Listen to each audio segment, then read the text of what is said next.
Hello everybody, it is me, Asheetos and thank you so much for clicking on my video. So today I want to talk to y'all not about MCAT stuff, med school stuff, pre-med stuff. No, give your girl a break, right? We talked enough about that stuff for the moment.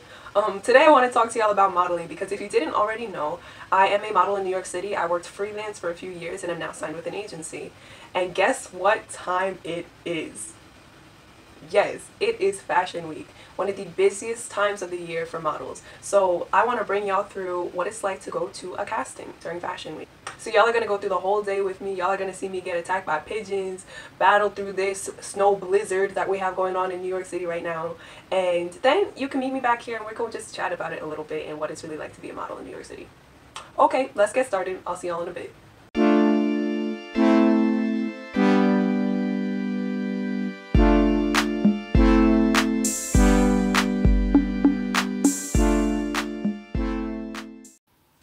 So when it comes to model castings, what you're going to want to do is keep your face pretty simple. I do my eyebrows, do a little bit of mascara, a little foundation, a little lip color, but that's typically the most that I do. In terms of the outfit, you're going to want to wear something that's fitted, typically a black tank top, some black jeans, that works perfectly fine. And then I don't know why I'm showing you my socks so much, that's okay, but you're going to want to wear a pair of heels. Typically 3 inches is the standard, and make sure that they're ones that you can walk in comfortably. And here's me making a fool of myself, and then I put on my jacket, usually a jean jacket, and then I'm ready to go. As y'all know, it takes me about 50 years to get down my steps, but then once we're there, we're halfway to our destination. Not really, but that's okay. Yo, they were not playing about the snow, and the minute that I stepped outside, I had regrets for not bringing an umbrella to protect my hair. But to be honest, that was the least of my problems on this vlog. ¿Qué pasa? ¿Qué pasa? Muévase, muévase, muévase. Porfa, porfa, porfa. Ay, porfa. Oh.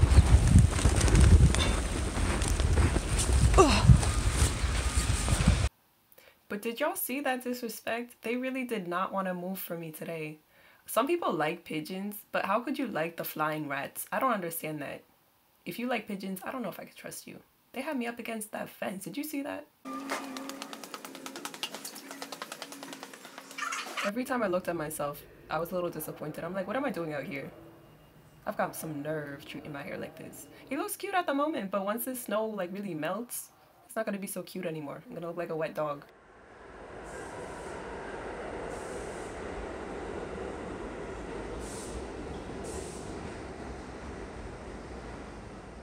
And for my non-New Yorkers, do us a favor. When you take the subway, step to the side to let people off the train first. And then when you step on, just a little tip for you, make sure you check the seats. What you don't want to do is sit in something wet, because that will ruin your entire day, especially since you don't know what that liquid was. Some people use their hand to just wipe whatever liquid was on the seat off onto the floor, but that's also kind of nasty. I wouldn't suggest doing that, because once again, you don't know what that liquid is. A lot of people don't know this about me, and it's kind of surprising, especially since people who do know me know that I struggle with OCD. But if I had to be anything other than a doctor, I might be a train conductor. Besides the human body, I think that trains are super fascinating. They're just so big. Okay, so we finally got off the train and now we're about a 10-minute walk away from the casting. Usually a 10-minute walk is nothing, but in this type of weather, yeah, it wasn't too fun. So the sooner that we can get to this casting, get it over with, and get back home, the better, because I want to spend this snow day in my bed drinking some hot chocolate, not out here in the streets. So this was actually filmed before the suggestion was made to double mask. So as of now, whenever I leave my house, I make sure I double mask, I put on some glasses to protect my eyes, and I make sure I have my hand sanitizer with me. Yay, so we finally made it to the casting. And what you don't see is that I walked in and I was able to take off my jacket, I was able to put on my heels, take out my comp card, and fill out the necessary paperwork. Typically, they just have you put your stats, which will be like your bust, your waist, your hip measurements, your height, and then all of your contact information on a sheet of paper. And that's something that you can see in my hand right over there. So now I'm just waiting online until I get to the front of that line. They'll make me do a little walk in these heels, whatever, have me submit my information, and then I'll be good to go. Sometimes castings are super quick and it's an in and out type of thing. You stand on line, the line moves pretty efficiently, and you can be out of there within 20 minutes, especially if you have an appointment set out for you. But there are other castings that I've been to where you're standing in line for hours. So of course I wasn't entirely sure which type of casting this would be, but luckily it turned into a casting that wasn't that long. I was there for about 40 minutes, and that included the time that I spent taking off my jacket, filling out the paperwork, walking, and then gathering my stuff and getting out of there. On the way back, I was able to capture what some fresh snowfall looks like on the trees and on the roads for y'all. And yeah, this really did make me think, okay, this video was kind of worth it. Getting up and getting out of my bed so early, just for this, I would do it again, maybe. I don't know, I'll think about it. On another note, another good thing to think about is food. Because yes, I have not eaten yet and the hunger was really starting to get to me. So I thought about it. I could just go home, order some food, pay that delivery fee. Or since I'm already out here, I could bring y'all with me to my favorite bodega and get myself some breakfast. What do y'all think I chose? Yes, my snow owl looking self decided to bring y'all along with me for the last little adventure of the day. Luckily, I know who and where to bring y'all to for the best pancakes in Hamilton Heights. Plain pancakes, and can I get that with turkey bacon?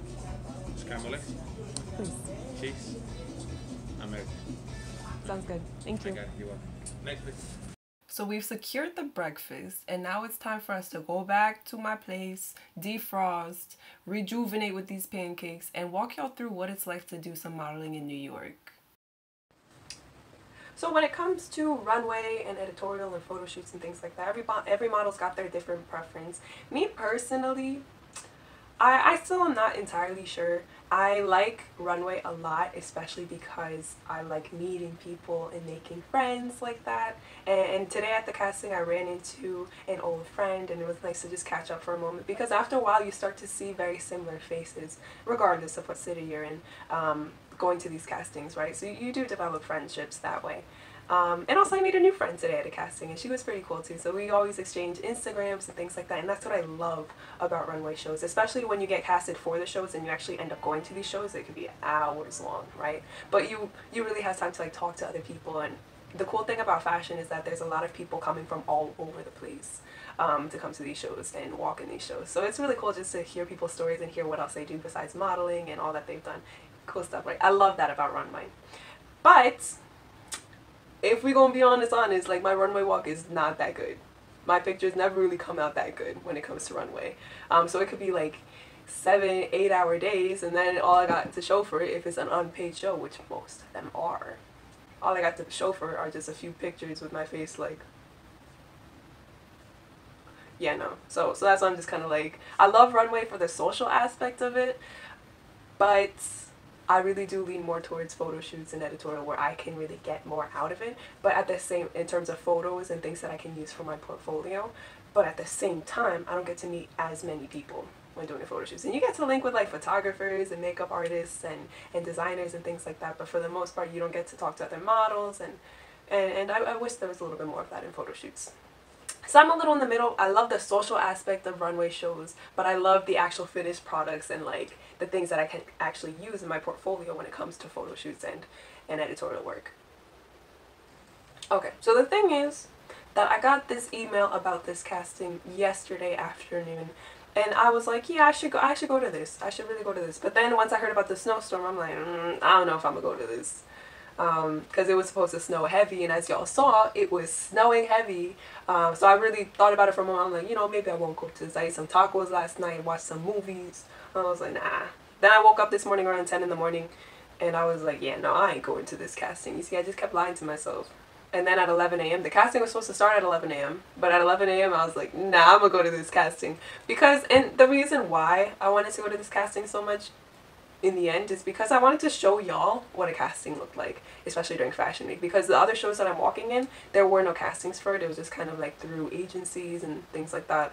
But to actually get to a casting during pandemic times, in the middle of a snowstorm, I'm like, yo, I could make a video out of this. So that's the main reason why I did show up to this casting. And also because I miss castings. It's been, since the pandemic hit, I haven't really done many things model related because a lot of things in this industry have really slowed down. So this was like a little opportunity. I put my mask on, I put my glasses on to, you know, protect my face. But it was really nice to be out there and run into some familiar faces again. Now that y'all have seen the struggle that I've been through with these pigeons, this snow, and all of these trains that I had to take, let's chat a little bit about the day and what it's like to go to castings in New York City. So the main things that you want to remember when you're going to a casting, right? I would say there's probably three things that I typically try to remember. A, putting yourself together. When it comes to getting ready, keep it simple. They want to see the simpleness and things like that. They want to see you more so like a clean slate to see like what they can do with you when it comes time for the show in terms of makeup, hair, things like that. So when it comes to makeup, keep it simple. I usually just put on my, like we talked about this before, I put on my foundation, I fill in my eyebrows a little bit, give a little color to my lip, but that's it, right? In terms of my hair, today I just kind of rolled out of bed. Lucky me, it was a decent hair day. But yeah, usually you just kind of make it look presentable, but that's basically it. Clothes, I go for a black top, black bottom look. You want something that's form-fitting. I've been to some castings where they say that they don't want to see your feet in platforms. I mean, I've never walked in platforms before. I don't even know if I know how to walk in platforms, to be honest. But that's just a thing in some of these castings, and sometimes they really just don't want to see you wearing any platforms. So just keep that in mind. Make sure that you have, if you really love platforms, keep your platforms, so make sure you have non-platform heels as well. And I typically get them in black and nude because you never know what color they want you to bring the day of the show if they want you to bring your own shoes. So yeah, that's for your outfit. In terms of your comp card, that's thing number 2. Make sure that your comp card is looking nice, looking fresh, right? Your comp card, especially for a model, that's your business card. That's how they contact you. That's how they remember what you look like. That's how they keep all that information together. And you want it to look professional. In general, you want to look professional. So you want to make sure that everywhere you go, every casting you go to, you're bringing this comp card with you. And I'll probably link my comp card right here so you can take a look real quick. But yeah, comp cards are important. And you don't have to spend a lot of money on comp cards neither. That's what a lot of people think. If you find someone trying to sell you a comp card for like $80, no, you don't need that. You just need a few simple photos that just show off your natural look. And you can get those printed at CVS. I print mine at CVS for like $2 comp card, right? And I can even get it double-sided. Hey, yeah, so you don't have to drop mad money on those, but make sure that you have a comp card.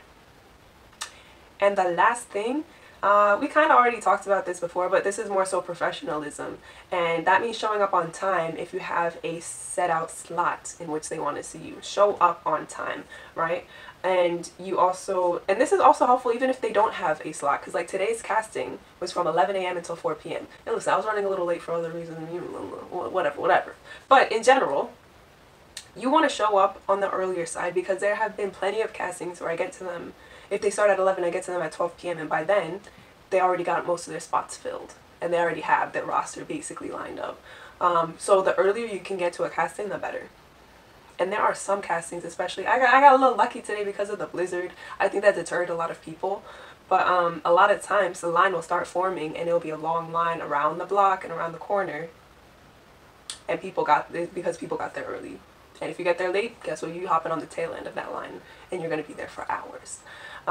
Yeah. So those are the main 3 things that I would say to remember. And just have confidence, right?